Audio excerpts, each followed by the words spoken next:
আমি পরেও লক্ষ্য করেছি বললো। কেন এলিনা? আপনি তোকে ভালো করেই জানেন। এ কথা আপনি আমাকে বলছেন? আমারই বোঝা উচিত ছিল পল্লব।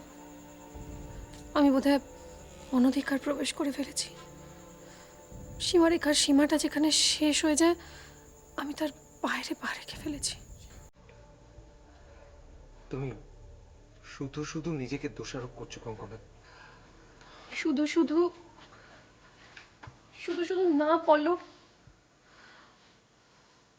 ইলিনাও তো ইলিনাও তো শুধু শুধু নিজেকে দোষারোপ করে আত্মহত্যার চেষ্টা করলো। ও ভেবেছে তোমার আমার মধ্যেও বাধা হয়ে দাঁড়িয়েছে। শুধু শুধু না। না কঙ্কন, শুধু শুধু নয়। এর মধ্যে যদি কারো দোষ থেকে থাকে, সে হলো আমি। অতৃপ্ত নারীর মুখের জায়গায় ইলিনা নিজের মুখ এঁকে বোঝাতে চেয়েছিল ও নিজেই অতৃপ্ত। আমি যে শুধু বুঝতে পারিনি তাই নয়, ওর ওর হৃদয়ের ক্ষততে আমি নুনের ছিটে দিয়েছিলাম কঙ্কনা। আমি একবার ইলিনাকে দেখতে যাব? না, ও এখন খুব দুর্বল, খুব অসহায়, খুব একা কঙ্কনা। এই অবস্থায় ও আর কোনো কষ্ট পাক আমি চাই না কঙ্কনা।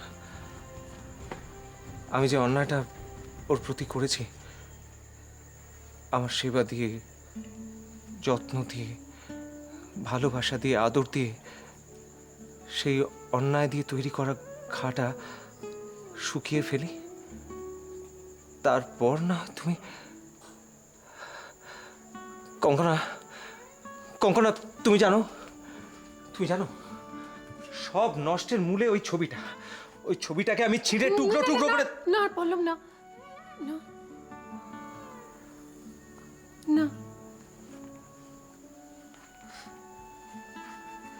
তোমার তোমার ভাগ আমি ইলিনার কাছে কখনো ছিনিয়ে নেব না। কিন্তু কিন্তু তোমার ছবি, শিল্প, আঁকা, এর ভাগ আমি কখনো ছাড়তে পারবো না, কখনো না। তুমি এই ছবিটা নষ্ট করো না প্লিজ। কিন্তু কঙ্কনা, ইলিনা যখন ফিরে আসবে তখন তো ওই ছবিটা দেখলে কষ্ট পাবে।